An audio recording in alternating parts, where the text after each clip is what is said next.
Bonjour, c'est Beastonkirk et aujourd'hui on va aborder la problématique du changement d'autoradio sur une Boxster 986. Alors pourquoi remplacer l'autoradio? Eh bien parce que c'est pratiquement le seul point faible de cette Youngtimer. En effet, pour peu que vous disposiez d'un modèle bien optionné, en matière d'équipement, elle n'a rien à envier aux voitures modernes. Elle dispose de l'ABS, de l'ESP, du régulateur de vitesse, de la climatisation à régulation automatique, des sièges chauffants et parfois même d'un téléphone et d'un GPS qui laisse un peu à désirer, notamment au niveau du coût de ses mises à jour. Bref, la seule chose qui lui manque, c'est un lecteur MP3. Pour résoudre ce problème, la solution la plus simple est de prendre n'importe quel autoradio du marché pour remplacer celui d'origine. Le seul souci, c'est qu'en général, leurs façades sont très chargées et s'intègrent assez mal avec le design épuré de l'habitacle. Heureusement, pour les puristes qui veulent conserver leur autoradio d'origine, il existe une alternative. Un petit boîtier de lecture MP3 que l'on met à la place du chargeur CD. Rassurez-vous, si votre voiture n'était pas équipée de chargeur CD à l'origine, vous pourrez activer cette option chez votre concessionnaire et installer quand même ce lecteur MP3. Ce système est très bien parce qu'il vous permet de conserver l'aspect d'origine de votre voiture. Le seul inconvénient, c'est qu'au niveau de la navigation, l'ergonomie laisse quand même un peu à désirer. Pour ceux qui veulent un système plus moderne et plus ergonomique sans pour autant dénaturer leur habitacle, il existe une troisième solution. En effet, vous pouvez trouver un autoradio très sobre sous Android avec écran tactile, MP3, DivX, DVD, GPS, kit main libre pour le téléphone, mais surtout un encadrement spécifique à la Boxster qui l'intègre harmonieusement dans la colonne centrale. Alors avant de se lancer, il y a quand même un petit point à prendre en considération. C'est que cet autoradio, il est 2 fois plus épais qu'un autoradio normal. Bien entendu, si vous aviez déjà un GPS à l'origine de votre Boxster, vous n'aurez aucun problème puisqu'il est aux mêmes dimensions. Là où ça se complique, c'est si comme moi vous aviez un autoradio normal. Parce que dans ce cas, il va falloir déplacer les commandes de clim plus bas et surtout jouer de la scie et de la lime pour que ça rentre. Allez, on y va. Munissez-vous d'un couteau de déclipsage pour tirer le rack de rangement de CD. Si vous avez un bac vide-poche à la place, ce n'est pas un problème, la procédure est la même. Attaquez ensuite le bac du dessous, tirez-le vers vous en appuyant avec les pouces sur les 2 attaches que l'on peut voir ici. Le cache du bas devant le levier de vitesse se tire simplement avec les pouces, ça vient tout seul. Attaquons-nous maintenant à l'encadrement des commandes de clim. Commencez par un côté et une fois que c'est déboîté, ne forcez pas, allez le déboîter de l'autre sinon vous allez le casser. Maintenant, vous pouvez enfin voir les vis qui retiennent les commandes de clim. Le cadre qu'on vient d'enlever ne pourra pas être réutilisé en bas. Voici la référence du cadre que vous devez commander. Sur un plan ergonomique, on peut trouver ça un peu bizarre de mettre les commandes de clim aussi bas, d'autant plus que le levier de vitesse gêne l'accessibilité et la lecture. On pourrait donc être tenté de mettre les commandes de clim un cran plus haut. Le seul souci, c'est que rien n'a été prévu pour ça. Il n'y a pas de cache adapté et surtout, il n'y a aucune structure derrière pour tenir les commandes de clim qui sont beaucoup plus petites que l'encadrement. Si Porsche n'a pas prévu cette option, c'est parce que la première génération de GPS était sur 3 étages, il y avait le lecteur CD sous l'écran. La seconde génération, qui n'était que sur 2 étages, gardait la possibilité de pouvoir mettre un rack de rangement de CD. Cela dit, si vous êtes bricoleur, vous pouvez créer une structure porteuse pour les commandes de clim, récupérer le cache du haut et découper le haut du bac de rangement qui est juste en dessous, pour ainsi avoir les commandes de clim en dessous de l'autoradio. Mais bon, étant donné qu'on a un casier de rangement pour les CD, on va le conserver et mettre les commandes de clim en bas. Trêve de digression, il est temps de reprendre le démontage du bloc de commande de clim en enlevant les 4 vis qui le maintiennent. Mais avant de le retirer, je vous invite fortement à enlever les 2 caches qui maintiennent les boutons latéraux. Ça vous évitera de les abîmer et surtout ça vous facilitera la tâche, pas seulement pour les commandes de clim mais aussi pour l'autoradio. Quand on retire le bloc de clim, on se rend compte que sur les 2 côtés, il y a des attaches en forme de L. Vous pouvez les retirer parce qu'elles ne nous serviront pas lorsque nous installerons le bloc en bas. Maintenant qu'on a accès au dos du bloc de clim, on va pouvoir enlever toutes les broches qui y sont connectées. On note qu'elles sont toutes différentes, ce qui nous facilitera la tâche pour le remontage. Pour enlever l'autoradio, il faut commencer par retirer la façade anti-vol. Une fois que c'est fait, cela vous donne accès à 2 fentes dans lesquelles vous pouvez insérer une lime pour déverrouiller l'autoradio et le tirer, comme on peut le voir sur ces images. Une fois que c'est fait, vous pouvez enlever le câble de l'antenne et les 2 broches. À présent, on va pouvoir retirer le châssis en baissant les pattes de fixation, puis en le tirant vers vous, mais attention, il est encore relié à la voiture par le câble de masse. À présent, il va être temps d'amener les câbles d'alimentation de la clim tout en bas. C'est une opération délicate pour 2 raisons. La première, c'est que le câble est relativement court. Il faut donc commencer par le tirer vers soi au maximum pour avoir assez de marge pour rebrancher les câbles une fois en bas. La seconde vient du fait que les broches sont très épaisses et le conduit est étroit. On va donc utiliser un câble rigide qui va servir de guide, mais attention, il risque de se coincer à mi-chemin. Si c'est le cas, repoussez-le avec un tournevis pour l'amener sur la bonne sortie.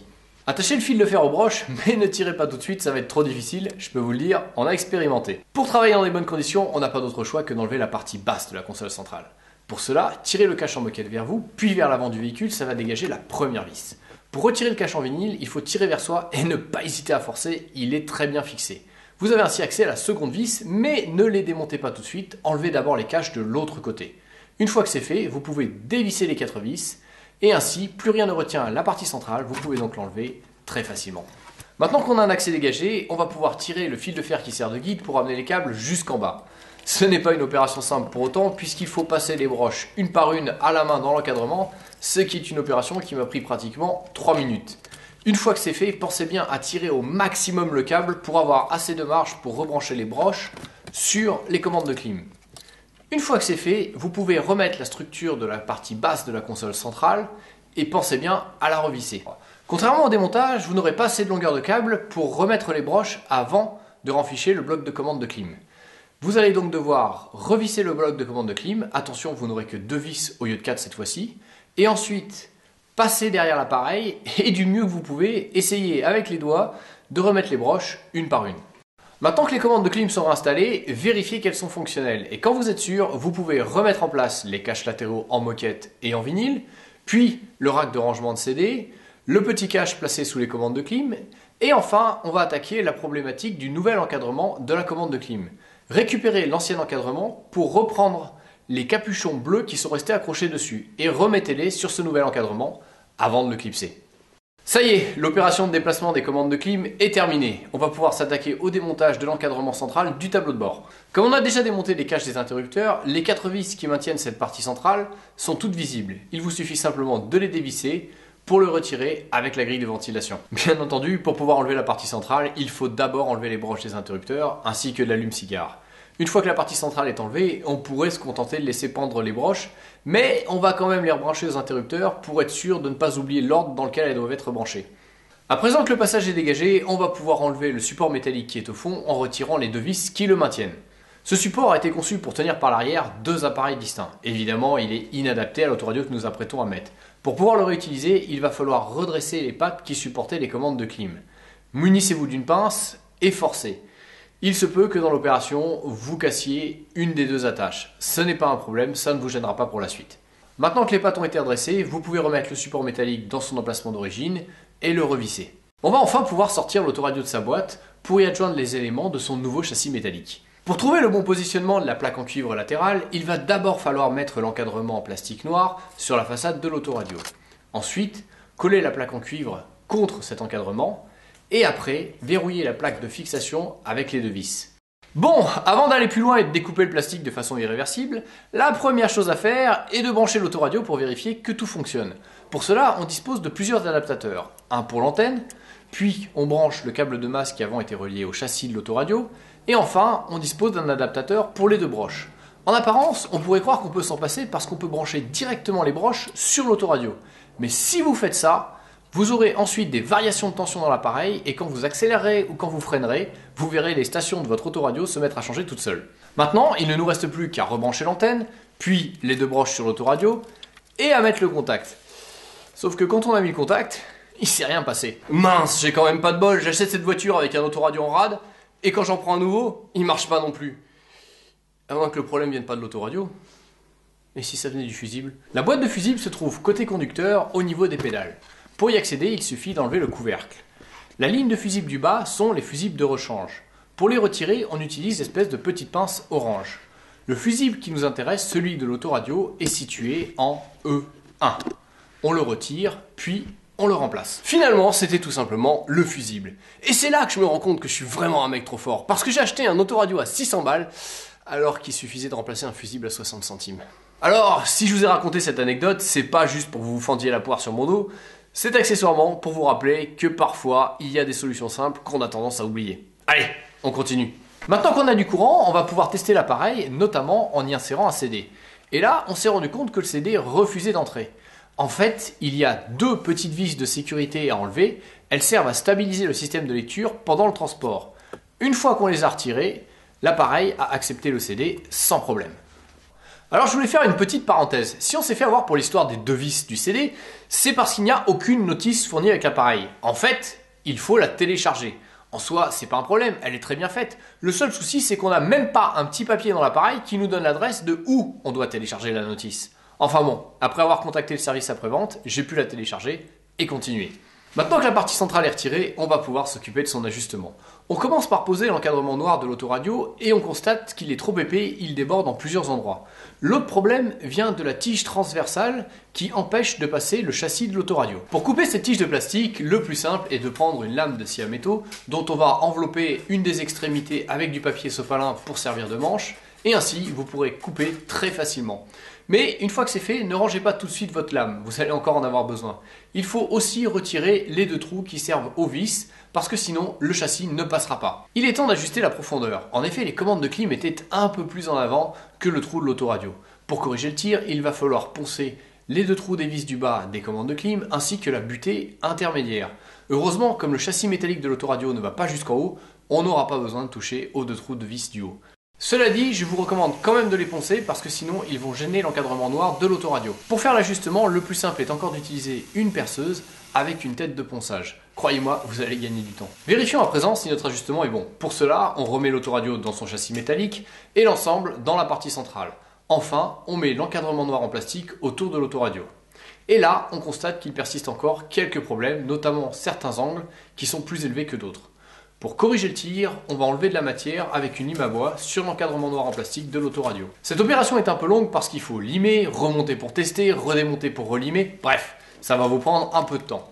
Mais une fois que c'est fait, on va pouvoir ajouter une baguette de maintien du châssis. Dans un magasin de bricolage, procurez-vous une baguette de PVC en L de 1,5 par 2,5 cm. Ensuite, découpez-la et calez-la derrière les 2 pattes vis du haut qui servaient à maintenir les commandes de clim. Après, une fois que vous savez où la positionner, collez-la avec de la colle qui résiste de -40 à 110 degrés. N'oubliez pas de poncer légèrement la surface avant pour que la colle adhère bien. Une fois que la colle est sèche, on a enfin une structure adaptée pour pouvoir verrouiller le châssis de l'autoradio à la structure de la colonne centrale.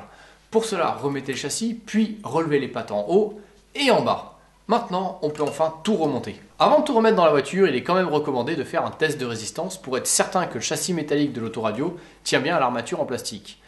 Comme on peut le voir, c'est assez difficile de remettre l'autoradio dans son châssis. N'hésitez pas à utiliser un dégrippant à base de silicone pour faciliter son insertion. À l'arrivée, l'ensemble tient très bien. On peut donc tout remonter dans la voiture. Toutefois, il nous reste encore une dernière étape à faire avant de pouvoir tout remonter. L'installation de l'antenne du GPS. Comme on peut le voir, sa base est magnétique, ce qui nous permet de le fixer facilement sous le capot à côté du filtre à air de la climatisation.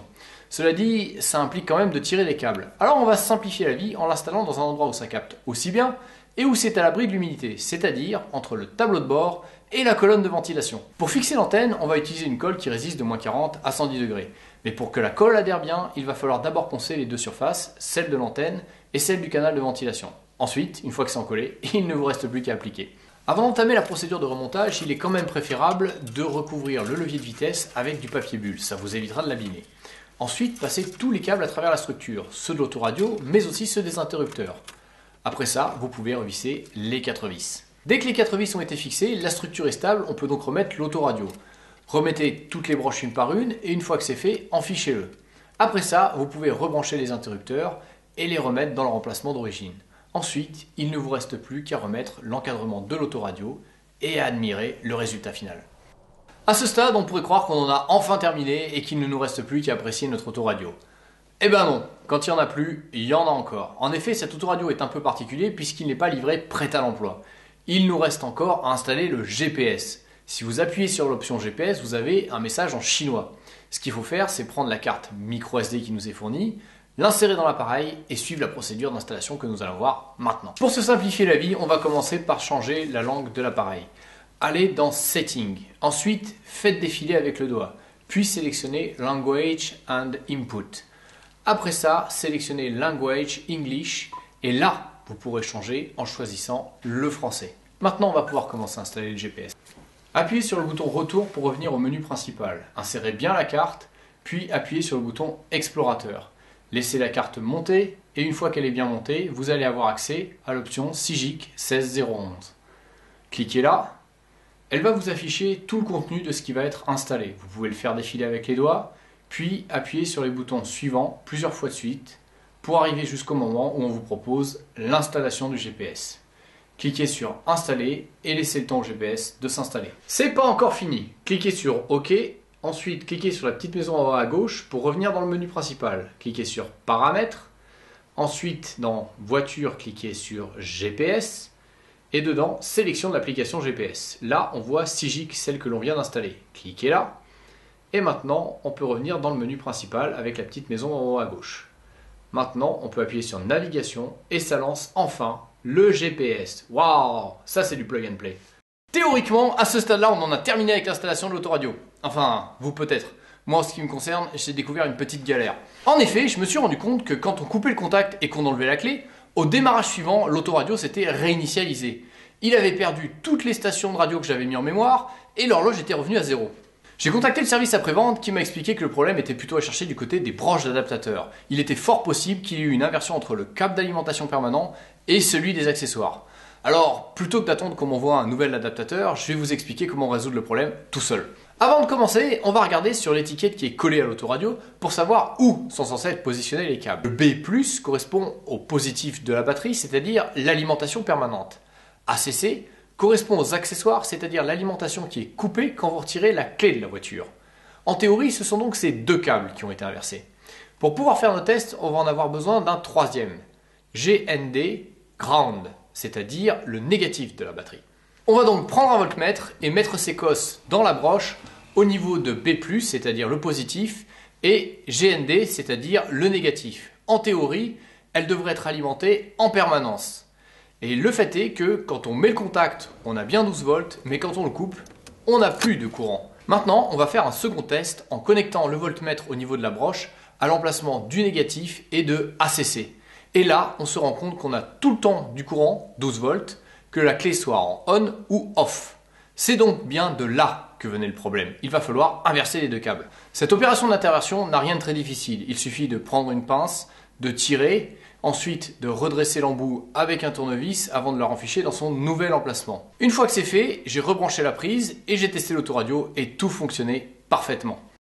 Je vais pas vous mentir, ce fut une opération longue et laborieuse, en particulier au niveau des ajustements. Mais franchement, ça en valait la peine, parce qu'en usage quotidien, c'est un vrai bonheur d'être entré dans la modernité. Après, le seul souci, c'est que c'est une opération irréversible qui pourrait éventuellement rebuter un puriste lors de la revente. Mais bon, la Boxster, c'est une voiture à vivre. C'est à vous de voir. Allez, à la prochaine!